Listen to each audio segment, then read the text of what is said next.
Welcome, everybody, to another edition of Talking with the Elite. As you know, on a daily basis, I have tons of people. They come to me and they say, you know what, Colin, you're amazing. You're everything that we need in our life. You provide us with all of the entertainment and pure joy that we could possibly get from the percussion world. But is there any way to possibly have more? And my answer to that is absolutely, right? That's why we started this Talking with the Elite. We're actually talking with people who are way above and beyond any level that I've ever been able to achieve. And they're sharing their thoughts, their wisdom, their nuggets with us because they are just so great to not talk to. We just need to get this going on with them. So first off, before we start, obviously, we got to send our T's and P's out. Everybody who's suffering right now, who's going through time where you're not working, that's a ton of musicians that I know, a ton of people that I know that work restaurants, a ton of people that I know that work in the industry. So please, hopefully this gives you some type of entertainment that you find will take you away from that and give you some time to reflect and just time for yourself here. So we thank you for joining with us today. I got a myth. I have a legend. I have an absolute unit that is joining us, man. This guy, I got to tell you, he's better than me at drums, right? He's better than me at drum set. He's better than me at snare drum. He's better than me at marimba. He's hit way more xylophone notes than I've ever hit in my entire life, right? This guy, I bet if he came to my house and just started being a dad to my kids, they wouldn't even notice. Like, it wouldn't even skip a bit. This guy just can do everything to an amazing level. The one, the only bearded Erin Dowrey. Welcome to the program, Erin. What's up, man? Look at you. Oh, not too much. Thanks for having me. Is this new to you, being in quarantine, or has this been a beard that you've been working on for a little bit here? Well, the length I have been working on in quarantine. Okay. All right. I got to have a hobby. Yeah. So I grow a beard. Yeah. But no, I've had as any people that have known me in the past, 8 years, I've had various levels of beard. Yeah. And I finally figured out the one that looks the best, which is just I would say the whole thing. You dominate with the facial hair. There are a lot of people, and then to just give everyone an idea who might be joining us via video instead of the podcast, you look about exactly the same in terms of age as you did in college, which is about at that junior level of high school, Yeah, that's another reason I grew the beard. And that was actually one of the first reasons I grew the beard, because a couple of teachers would look at me and be like, you look like you're 12. And no orchestra is going to hire a 12-year-old. Doesn't exactly. matter how well they're going to hire the guy with the beard that looks like, 18. So no, I got to tell you, there is this one. So one of the biggest things, Erin, who do you play for now? Well, first let's do that. Let's do a little intro about you. Where are you living? What do you do? Who do you play for? What's the deal? I am living in San Diego, California. And I play here in the San Diego Symphony, and I've been here about 5.5 years now. Started right after grad school, actually my second semester of grad school. Wow. So you won, and you're in the percussion section? Are you what's the title here? I am section percussion. I took over after a guy named Jim Plank, who was about your height. So, Yeah. Enormously tall. As I was told, I had big shoes to fill in a lot of ways. It's been great. I have enjoyed my time out here. So wait, let me get this straight. You got a job and you're living you're in a building. It's not a tent. You're not a tent. And you got this job out of college. Yeah. Technically I finished while I was out here. I did an independent study. I went back and crammed in 8 lessons in about 2 days. Okay, so here's the thing. I don't think a lot of people realize this, right? But when you go to a studio, there's usually a wide plethora of people that are there. There's someone who's there that realizes very quickly they don't want to do music, but they're just there to get a degree. you know, there's the person that's there that just talks a lot but doesn't really have any skill. That was That obviously was you. yeah, right. And then there's the person that's there that everybody hates, but not because they're not because they're a bad person. It's just they hate them because they look at them and they see everything that they're not in this person. And that was Aaron. Aaron showed up day one and he could throw down on everything, right? You walked into jazz band and you were the guy.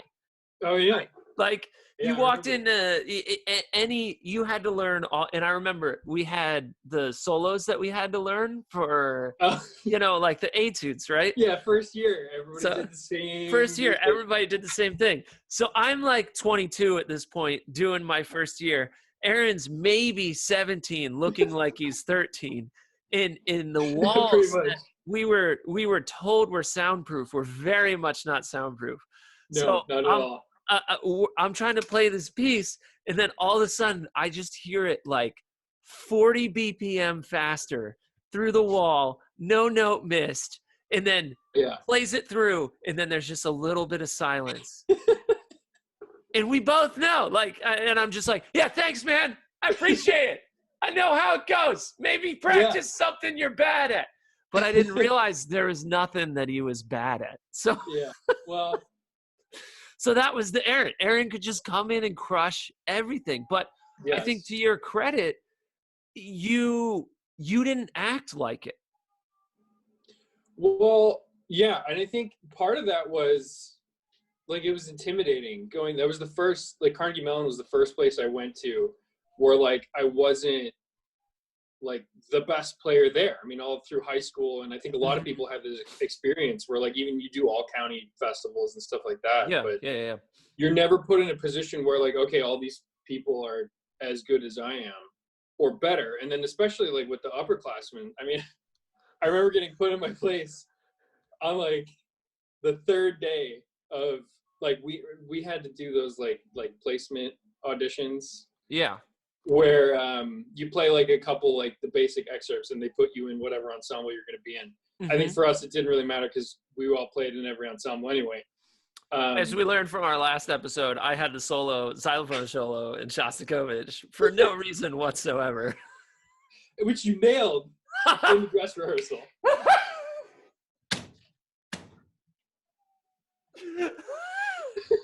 That was solid. Solid burn. Yeah. So then what happened? I was in one of those little rooms trying to practice the waterfall section, which I'd never learned or played before. I was like, this is too, how do you do this? Yeah. And I remember, like, stepping out, and one of the upperclassmen was there, and I look at him and I say, like, hey, how fast do you take the waterfall section? And he looks at me deadpan and is just like, don't worry about it. Practice your Wilcoxons, practice your etudes, like, don't worry about it. And that was, like, the first moment that, like, I was really put kind of in my place of where I should be, and, like, and to understand, like, oh, like, I can't just walk in here and expect to play things that, you know, everybody else is doing without first laying that base level. Yeah, so you're not the dude, like, no one's walking out of the practice room asking you how fast to play Waterfall. Exactly. Yeah, I gotcha. Yeah, that experience was just so, I mean, grounding in a lot of ways. And also really made me realize how good everybody was and how much I could learn from upperclassmen and my colleagues. And I think in a lot of ways I learned more from the grad students and from the people around me than I did from my teachers sometimes. Yeah, I mean, that's definitely a spot. So I do remember one time what are you drinking there? That looks like a wax candle. Oh, no, it's iced coffee. Oh, okay. You just have it in a very aggressive cup. So I put stickers on. Oh, okay, great. No, I do remember one time that we were all in a new, like, for some reason, I feel like the majority of us practicing was new music that we had to play on someone's recital, Oh yeah. had to, you know, and it was, that was the great thing again about you, is that you never said no to anyone. Someone could come up and they could be like, hey man, I just wrote an Almglocken concerto for like 500 Almglocken. You'd be like, yeah man, that sounds really cool. Like, just give me the music and I'll play it. Yeah. And we had a rule with the new music people, is they would come in and they would give us these pieces and I go, I can't play this. This is unplayable. No one should ever. And they went, well, we checked it with Aaron and he said it was cool. And we were like, you never ask Aaron what is humanly possible when it comes to percussion, right? Yeah. And so I remember we were playing this one piece and you were playing Crotales and I was playing, I think, Vibes or Bells, and someone else was playing Bells. Yeah. And it was 4 of us, and it was like, we were super stressed out. It was like midnight. None of us wanted to be there. No. And you were playing, and I was just so frustrated with everything. And you were literally just nailing your part. But the problem was the part inherently was written at like triple P, and it was written as a piano part on Crotales, which anyone in their mind knows that's not going to happen. There's no way. And so you're hitting all these notes, doing the best. And I remember I looked at you and I was just like, Aaron, I swear, if you do not play triple P, I am going to shove a Crotale down your throat and I will murder you. And I will not feel bad. And no one will prosecute me ever, because they will know the pain that is happening right now from your play, right? And the thing is, you sat there and you didn't say like, hey, you jerk, I'm playing the part. It sucks. It's midnight. Why are you you just went like this. You were like, yeah, cool, man. Like, maybe I'll just like change some mallets and try. Like, you could have thrown down to like a drum off right there. You're like, you want to go on Mussers? You want to go on Wilcoxon? What do you want to go on? I'll crush you on anything. You didn't do any of that. You were just like, you just read the situation and you just like didn't keel, right? Yeah. Do you think that helped you with audition? What were auditions like for you? Because I didn't see that part of you, because you weren't doing that during undergrad. Oh, that's true. And so I was wondering, like, was that ability to just like show up, see everybody else freaking out and just be like, yeah, hey guys, like, did you see this beard that I'm working on? Like, this is, you know, or like, what was your audition process? What mentality were you in? I mean, how did that work for you? I think, especially after like having taken some recently, early on, I had a very different attitude. And I think like I didn't really spend a lot of time thinking about how hard it was. And I was just like, okay, I'm just going to go do it.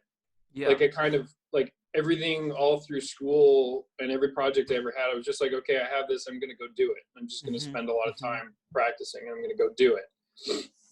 And that's kind of the attitude I took. And I really, I mean, I tried hard to focus as much as I could just on like my own, the things I could control and my own confidence and my own abilities.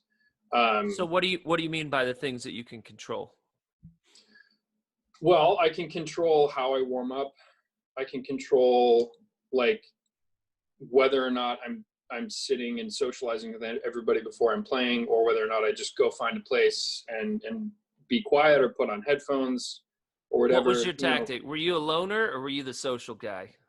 Oh, I was a loner. I still do not like talking to people before I play. I just like, I try to kind of get in the zone and block everything else out and just think about what I'm going to do. Cause what I've realized is the more I think about what other people are doing and how other people could do, like, that doesn't help me at all. Cause it doesn't matter what other people do. It's really just whatever I'm going to play and how I'm going to play it. And B, it really helps me just kind of put the blinders on and focus on what I got to do instead of all the other stuff that's happening around me.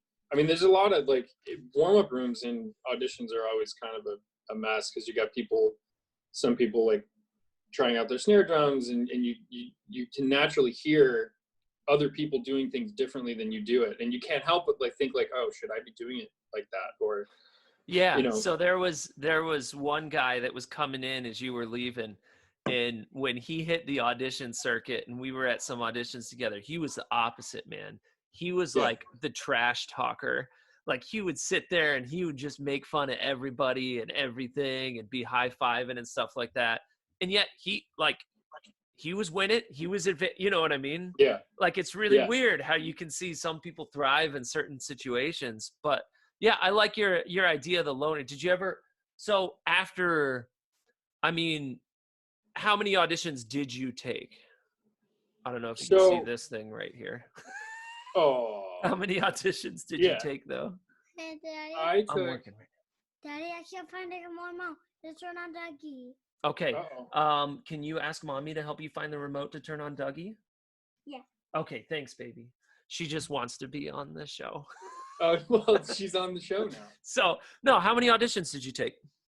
So San Diego was, I think, my 5th, like, real audition.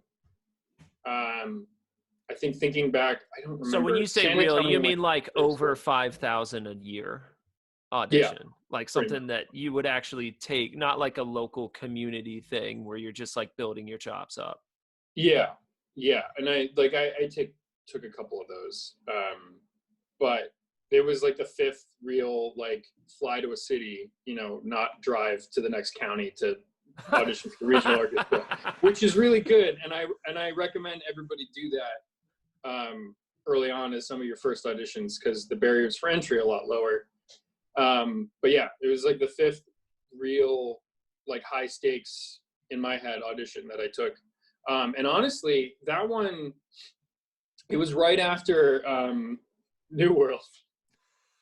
When you lost your phone in the ocean? That was the hardest part of the audition for Erin there. The thing is, I don't even think you were inebriated. That's the thing. I don't think you ever really got drunk. You just lost your phone in the ocean. You know, it seemed like a good idea at the time. And, you know. So, hey, here's a question. When you would go take these auditions, would other people recognize you or no? Were they like, crap, Erin's here? You know, I don't really know. At first, I don't think anybody recognized me because nobody really knew who I was. I mean, I think quick. even going to when I took San Diego, and that one was actually the first. I had like 2 more lined up after that. So I wasn't even thinking like, okay, I got to do this one. Like, this is it. It was just like, okay, this is the first one. Well, I figure out what I'm going to do after grad school. Because like at the same time, I was looking at like postgraduate programs and all that stuff. So I was like, well, I'll take this first because it's in December. And I went, and I knew a couple people from like summer festivals because I had been to Tanglewood and Schleswig-Holstein at that point. But I think in the final round, I knew a couple of the guys there, but I don't think like I went in and people were thinking like, oh, this guy, like, we know who he is. We got to watch out. Like, he's going to make it. I mean, I think some people may like have remembered me from festivals and thought, oh, he's a good player, but I didn't have any sort of, I wouldn't have thought that I had any sort of reputation at that point. Well, yeah, I mean, and I also think that also goes to the fact that, you know, you didn't really brag about yourself a lot. No, I always tried to be as humble as I could, because I knew people that kind of did talk. It was rough. Talk big, and you don't like those people because you don't want to be around them. For me, it's a lot of negative energy, and I didn't really like that. Yeah, see, everybody loved when I would show up at auditions because they'd be like, I want to play right after him. When is he going? Yeah.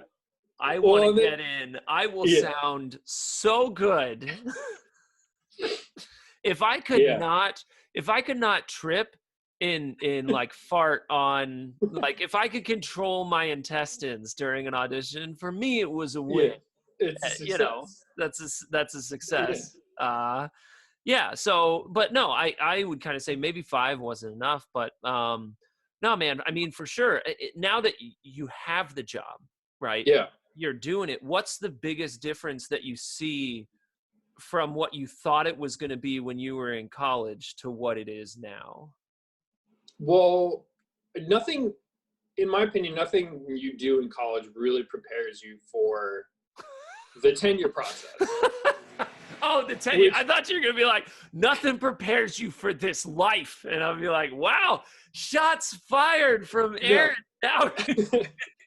No, like. No, the tenure process. That's very interesting. So talk about that. What do you mean?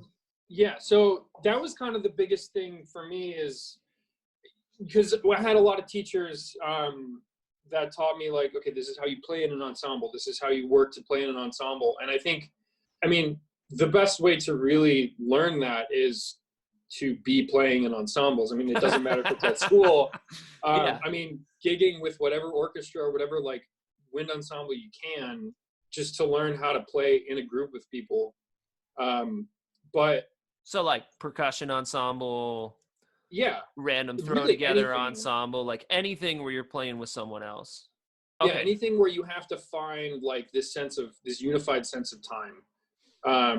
Now, I kind of went in thinking I was really confident about my ability to play in an ensemble, and I was in for a little bit of a rude awakening with my first year of tenure probation, because it was so different playing in a professional orchestra, because there's like, when you're in school, everybody kind of follows the conductor like to a T, and there's not a lot of like wavering or behind the beat or like where exactly is the ictus, because the conductor's really in charge and all of this, everybody else is students, so they're like, okay, we got to listen to him. Yeah. And now when you get into like a big when you get into a job, the orchestra, like, everybody's kind of on the same level, so there's a sense of time in the orchestra, and then you have a conductor that is trying to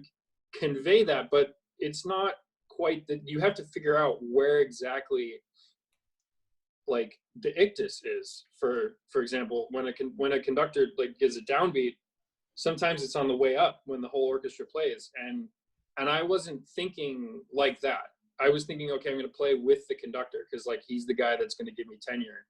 And I really struggled with that for the first couple months, because I was like, I can't understand why my sense of time is so wrong right now.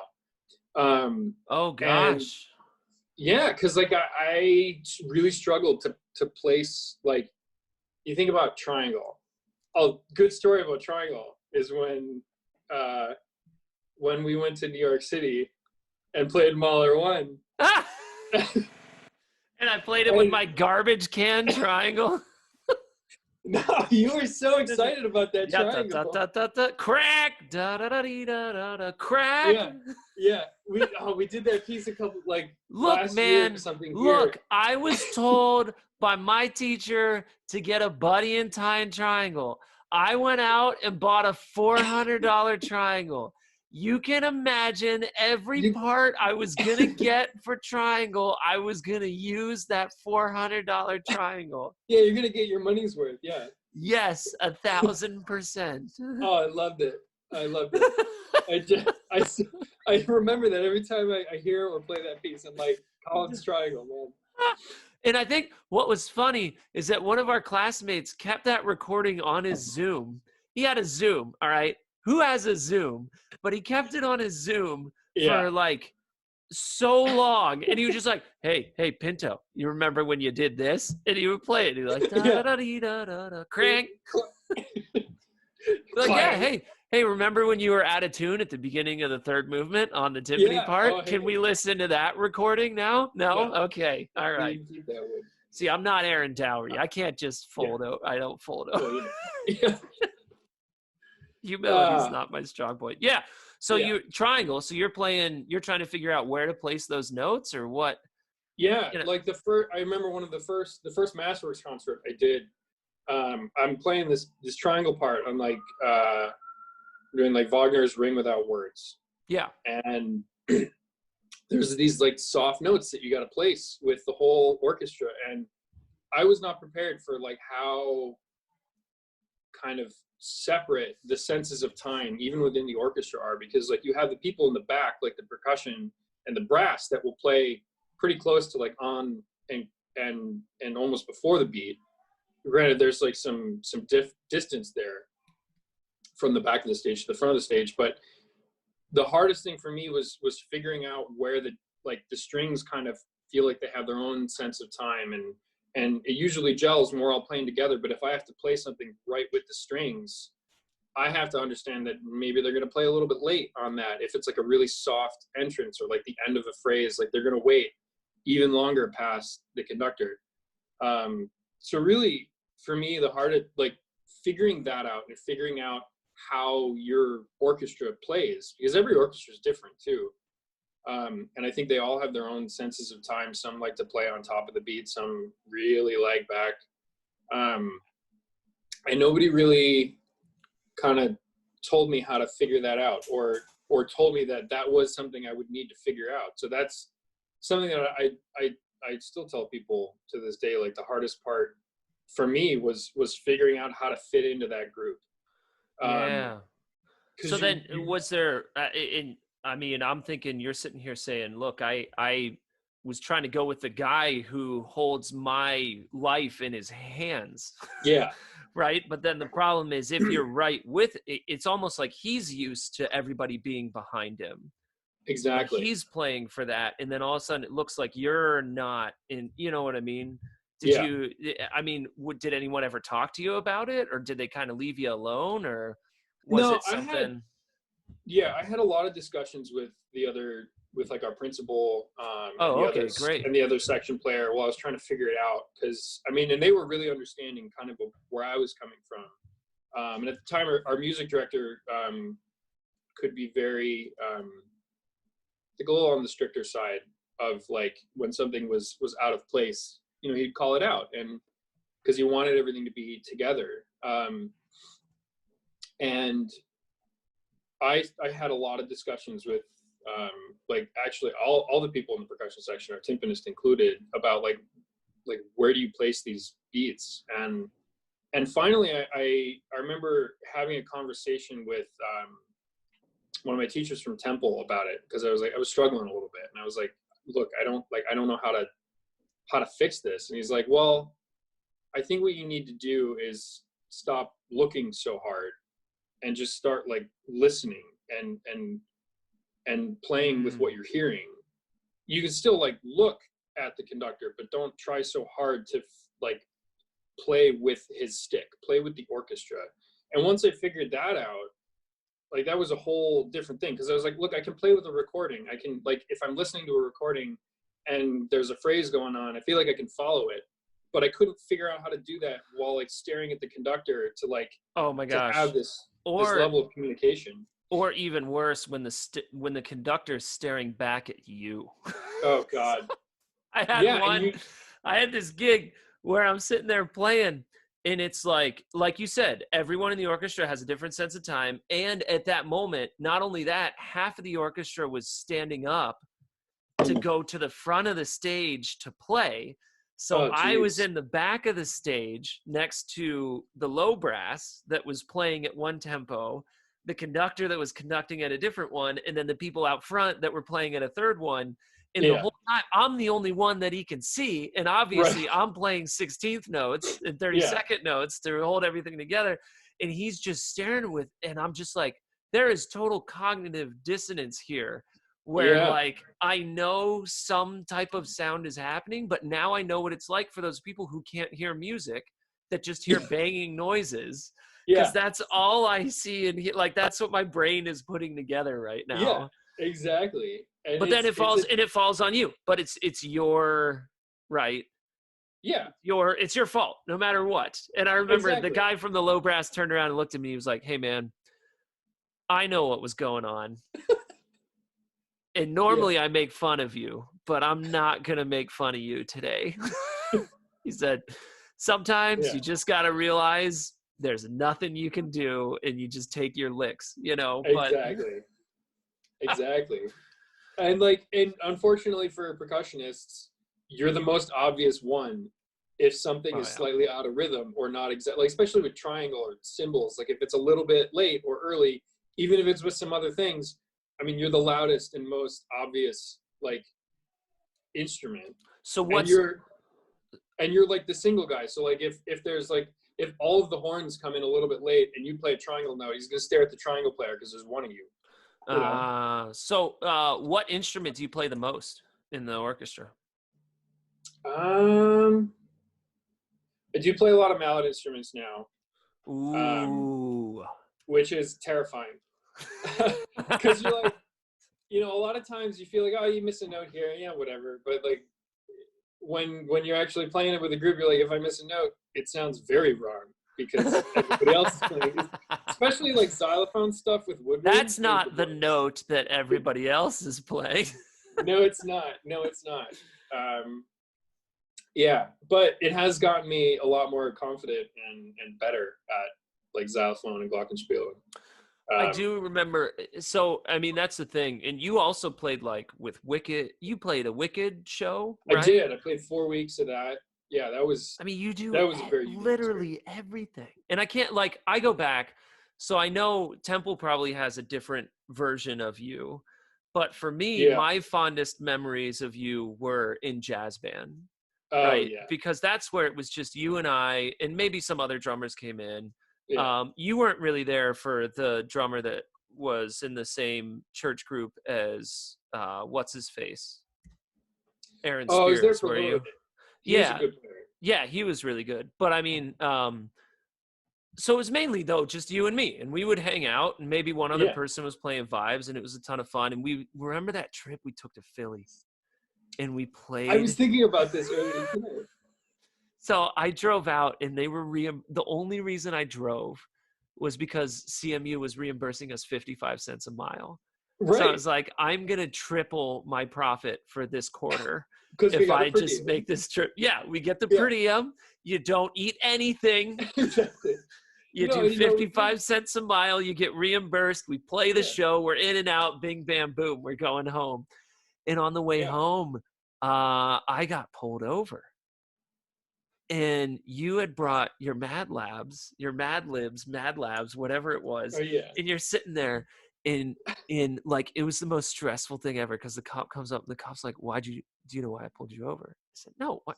I don't understand. Like, maybe I was going a little fast, but not that fast. She was like, no, I had pulled over a car and you didn't move over into the left lane.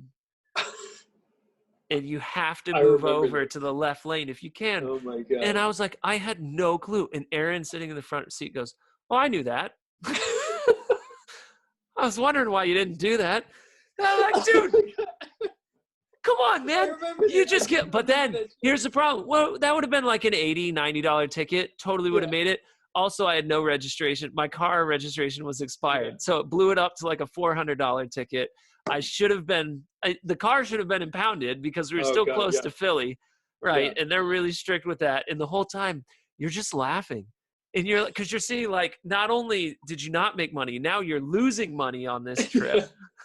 And you still sounded bad at the jazz band conference that we had. Like, I forgot about that. Oh, it was a good trip. Yeah, but you know what else we did that trip is we went to Nordstrom Rack. I do. That was worth it. I do love Nordstrom Rack. It's so worth it. If you're looking to get your professional attire done on the cheap to where you can do solos, go to Nordstrom Rack, man. That's the place to be. I still go to Nordstrom Rack. It opened my eyes to the world of discount shopping. So I know we're running out of time because we don't want to keep this long, but I do want to ask you one last question. Yeah. You are a legacy with snare drum. Because you walked in, you won competitions, right? Didn't you win the European schnoodle doodle thing? What was that? I won Italy. Oh, the Italy one. Okay. Yeah. Because remember, I came back looking like all European, and you guys made fun of me for like a week. Wait, was that when you had the chin strap? Yeah, that was not a good look for me. There was a period of time where I went through a phase where I was exploring different looks, and it's cool, man. That's what it's about. That one was not one of my best. No, but no, I mean, everything that you do is top notch. So you're allowed to have a couple phases of, exploratory facial hair expressions. Yeah. No, total absolute unit with snare drum. But you don't play traditional. No, I Why briefly, not? I went through a period where I tried to play drum set traditional because I was trying to be like all cool and hip and jazzy, and I realized that it just didn't sound as good. Shots fired. I just couldn't You do heard it it. here first from Erin Dowrey. Traditional Well, players do not sound as good as match grip no, players. now you're taking me out of context. No, Oh, it did okay. not No, sound no, as yeah. good for me. Oh, okay. So it No, was something that you never had to develop? Like, did you ever I never had a teacher teach me how to play traditional. And like the first, like at Carnegie Mellon was my first experience seeing people actually, I was like, oh, people actually like use traditional grip like in orchestras. I had never seen that before. Cause like my teachers in Buffalo all played match grip. And like everybody I'd like known ever played match grip. Sometimes like in marching band, we're like, oh, we're gonna play traditional, but we all sounded like butt because nobody taught us how to do it. Yeah, and I remember I switched over to I gave in to peer pressure. All the upperclassmen were like, dude, you got to play traditional. Like, you got match, go to traditional. And I switched, and then one of my teachers was like, what are you doing? Stop it. You sound terrible. Yeah, exactly. I was like, all right, fair enough. You know, fair. Fair is fair. It's kind of the same thing with, like, I'm left-handed. So around, like, at some point in college, it was just like, why am I playing all these accessories right-handed when my left hand is better than my right hand? So that's around the same time I switched. Like I played triangle and tambourine left-handed. Didn't one of our teachers not know you were left-handed, and you did Peter's Advanced Solo #2 with a left-hand lead? Yeah, and I think was just like, I think he hated you for like 3 weeks until he learned you were left-handed, and then was like, oh. And it was like, wait a minute, this is not fair. Yeah. Yeah, that makes sense. All right. Well, so if you were to teach a student, would you say match or traditional? I would say I don't really know how to teach traditional grip, but if they wanted to learn, if they wanted to play traditional grip, I wouldn't tell them not to do it just because I don't know how to do it. But I would tell them, if you need technique help, I can try to link you up to someone else. I remember one traditional teacher that we had, he had traditional grip. And I was like, hey, I'm thinking about changing. And he was just like, why? Why would you ever change? Look, listen to my roll. And he rolled. And he was like, it's terrible. And then he was like, now watch. I'll switch to match. Not good, not good. There, it's great now. I don't understand. They just didn't even teach match. If they taught match when I was little, I would have learned match, you know, and he just flipped out about it. I'm like, all right, man, point taken. But yeah, all right. Well, cool. I get that. So finally, last thing before you go. Quarantine. Are you working on anything? Are you doing anything? Are you playing? Are our listeners, can they expect to hear you on the Backyard series? Are you going to record a little solo or something and throw it over here? Yeah, I got a couple things going on. Your voice was so high when you said Yeah, I don't have anything that's like going right now. To be honest, I've been I'm on the orchestra committee in San Diego, so we've been crazy busy making sure everything keeps moving. But I do have some projects that I've been trying to get working on that I'll shoot over to you as soon as they're ready. Are you teaching lessons in San Diego or no? Like, what's your... No, I don't have any students right now. Can people come play for you if they're taking auditions, or is there something they could reach out, try to email you? I'm happy to listen to people play. I mean, obviously nobody's coming in the house anytime soon. But if people want to send me recordings or whatever, I've had a couple people do that. Especially if you have a Zoom recorder, it works the best. But well, dude, Erin, I can't thank you enough. I look back on our days in college as a distant nightmare. Yes. But that little part of that nightmare where you think you're not going to get murdered, that was my time with Erin Dowrey. Yes. I absolutely loved it. You're a champ. You're a scholar. Thank you. Of all the people, you hear people winning jobs early, and you're like, I hate that guy, or Yeah. that guy's the worst. You 100% deserve everything that you got, man. You, even though you were talented, you worked so freaking hard. It Yeah. was unbelievable how much you would throw down. And like I said, you never said no to anyone. You were nice to everybody. I just can't, like, I'm so excited that there are people like you that have these jobs and can continue this work. Yeah. Because really you're going to have such a great chance to give all this stuff back. And so, you know, that's why we're doing this. Bring awareness, get everybody, Yeah. you know, on Dude. board.